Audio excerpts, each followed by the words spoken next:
नमस्कार विद्यार्थी मित्रों, हूँ निकिता पटेल फ्रॉम अश्वमेघ विद्यालय। आज हम हिंदी सब्जेक्ट के अंदर पढ़ेंगे चैप्टर नंबर 20 एल्बम, जिनके लेखक है सुदर्शन और इस पाठ का साहित्य प्रकार है कहानी। सबसे पहले लेखक का परिचय देख लेते हैं। तो उनका जन्म सन 1896 ईस्वी सन में हुआ था और उनका निधन सन 1974 ईस्वी सन में हो गया था। सुदर्शन जी का जन्म पश्चिमी पंजाब यानी कि वर्तमान हाल में पाकिस्तान में सियालकोट नगर में हुआ था। इन्हें बचपन से ही कहानी लिखने का बड़ा शौक था। उन्होंने प्रारंभ में उर्दू में लिखना शुरू किया था, बाद में हिंदी में लिखने लगे।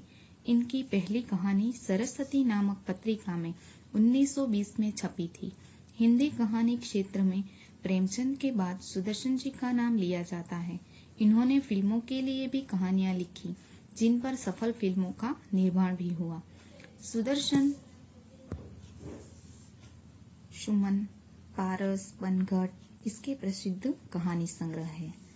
प्रस्तुत कहानी में पंडित सादीराम और लाला सदानंद के बीच जो आर्थिक व्यवहार हुआ, आर्थिक व्यवहार यानी कैसा व्यवहार, पैसों की लेन देन, कि इन दोनों पात्रों के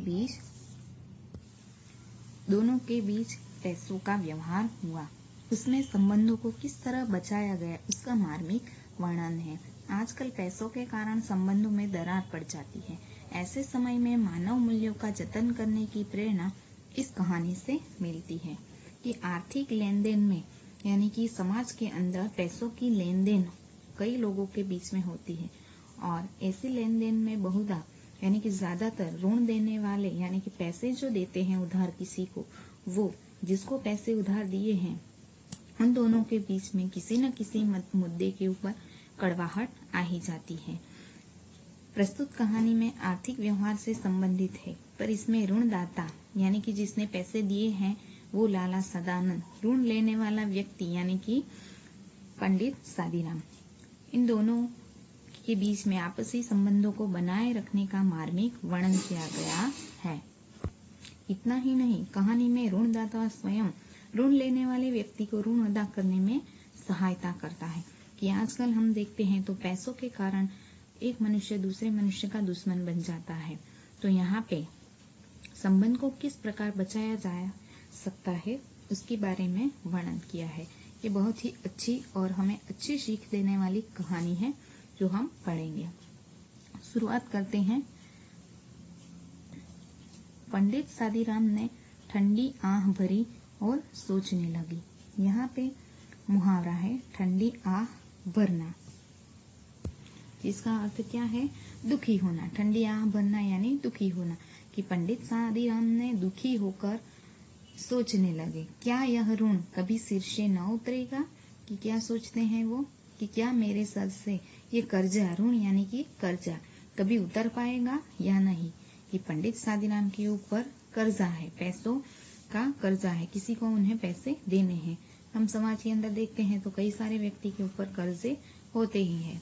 वे गरीब थे परंतु दिल के बुरे न थे। कि पंडित सादीराम जो है वो गरीब जरूर थे, लेकिन दिल के कैसे थे, सच्चे थे, ईमानदार थे, बुरे नहीं थे। वे चाहते थे कि जिस तरह भी हो अपने यजमान लाला सदानंद का रुपया अदा कर दे। कि वो क्या चाहते थे, कि मैंने लाला सदानंद से उधार रुपये लिए हैं, वो रुपये मुझे कैसे भी करके उन्हें वापस लौटाने हैं। अदा करना यानी वापस देना। उनके लिए एक एक पैसा मोहर के बराबर था। कि उनके लिए एक एक पैसा कैसा था, मोहर के बराबर था। उनका पेट काट कर बचाते, मगर जब 4 पैसे जमा हो जाते तो कोई न कोई ऐसा खर्चा निकल आता था जिसमें सारा रुपया उड़ जाता था। कि वो सदानंद का कर्जा चुकाने के लिए पेट काट कर पैसे बचाते थे। पेट काट कर यानी किस प्रकार, थोड़े खर्चे में काम चलाकर। कि वो थोड़े खर्चे में काम चलाकर 4 पैसे बचाते थे ताकि वो लाला सदानंद के ऋण को अदा कर सके।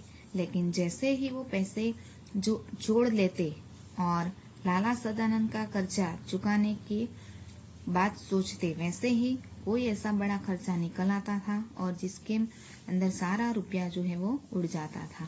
सादीराम के हृदय पर बर्छियां चल जाती थी। कि सादीराम के हृदय पर क्या चल जाती थी, बर्छियां चल जाती थी, यानी कि उसे अत्यंत ये बात चुभती थी और वे कुछ न कर पाते थे और वे कुछ कर भी नहीं पाते थे। इसी तरह कई साल बीत गए।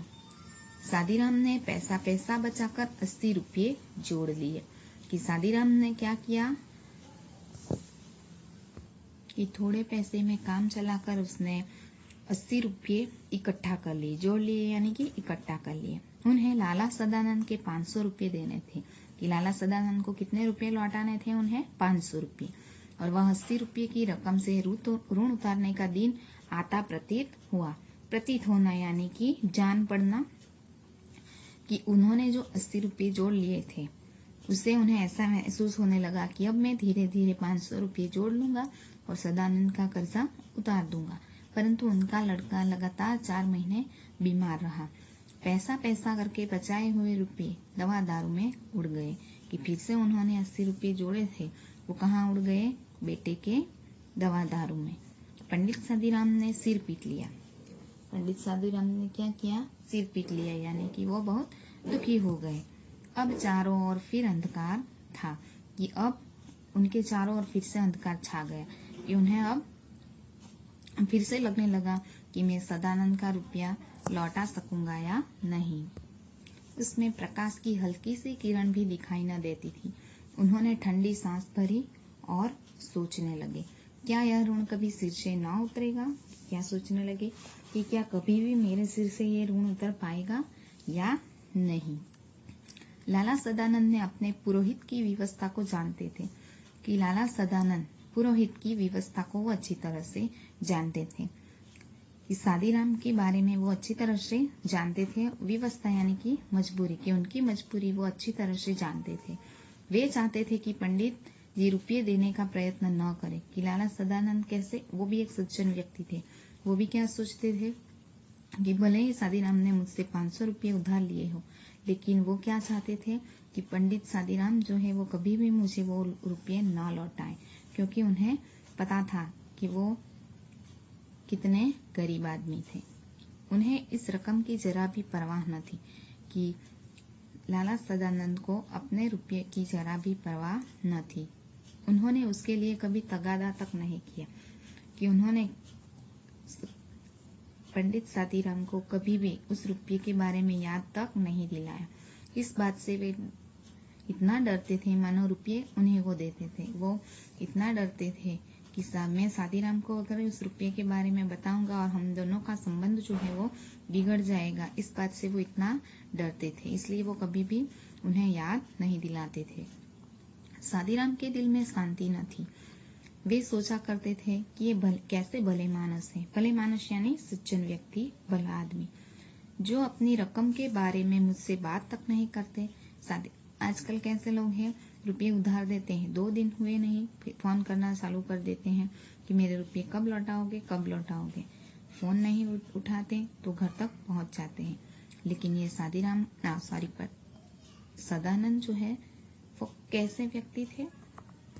एकदम सज्जन और एकदम भले थे।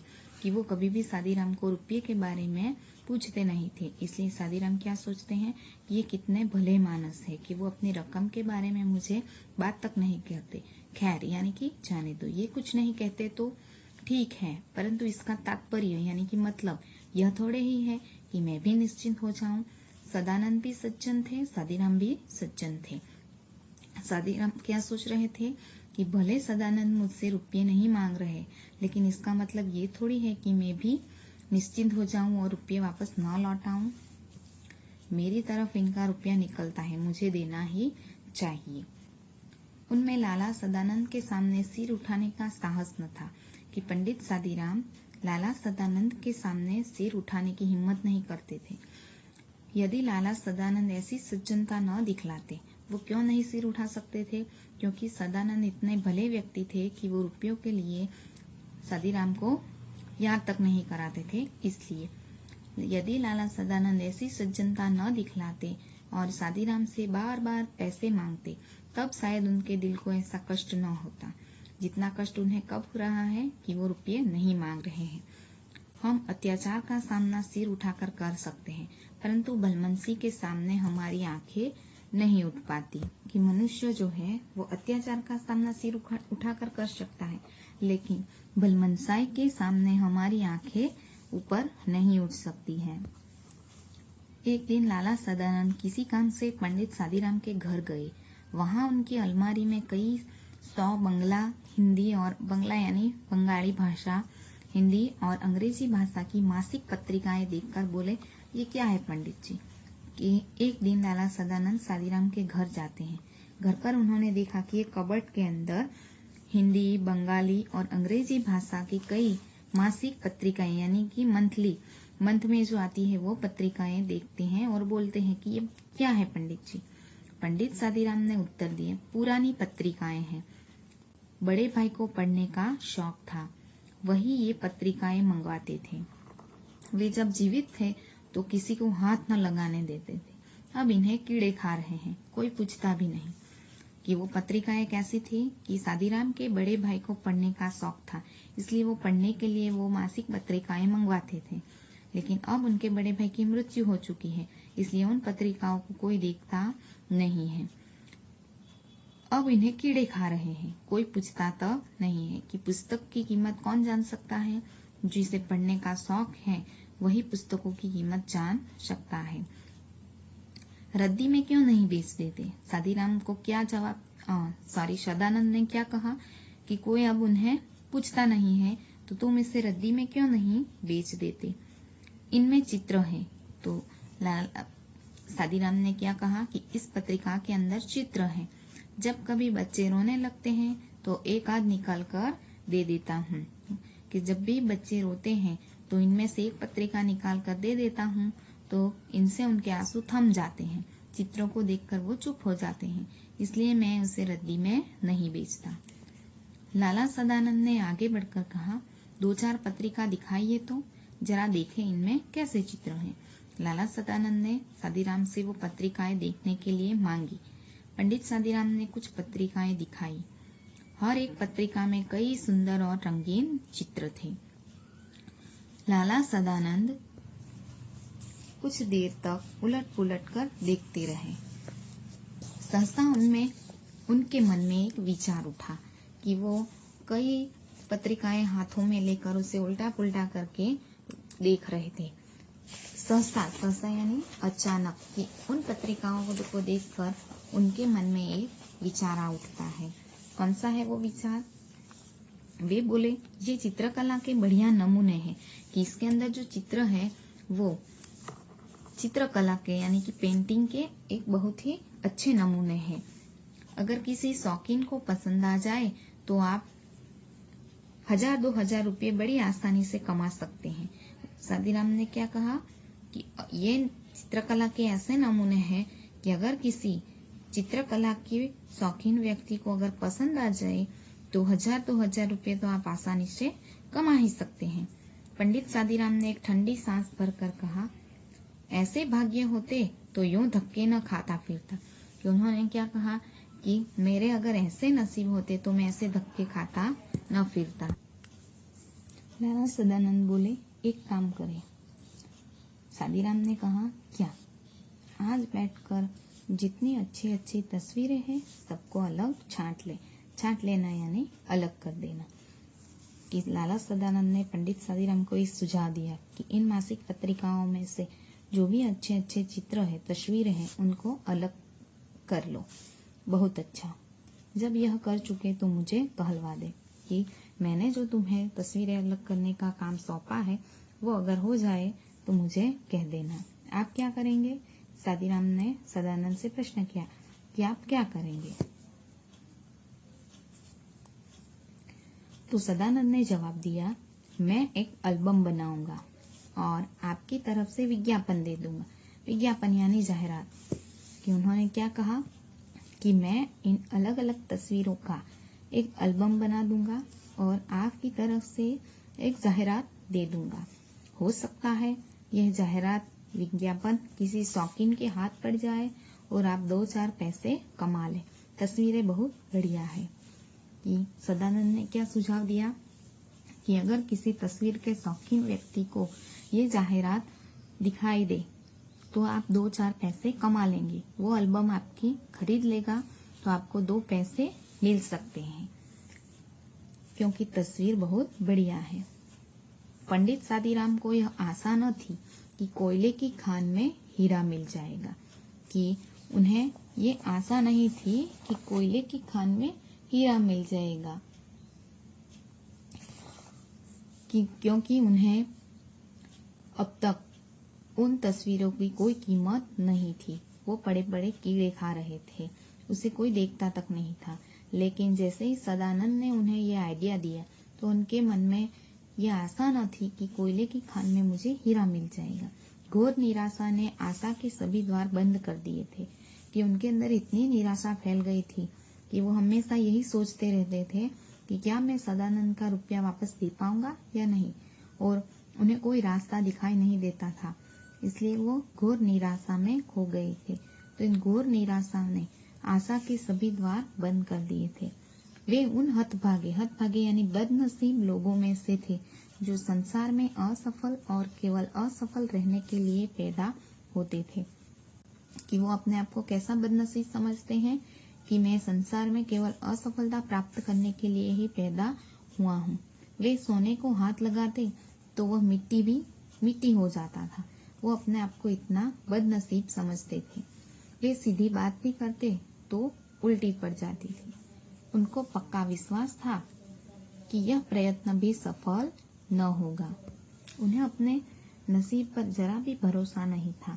वो अपने आप को इतना बदनसीब समझते थे कि उन्हें पक्का विश्वास था कि सदानंद ने जो रास्ता दिखाया है वो रास्ता भी असफल ही रहेगा।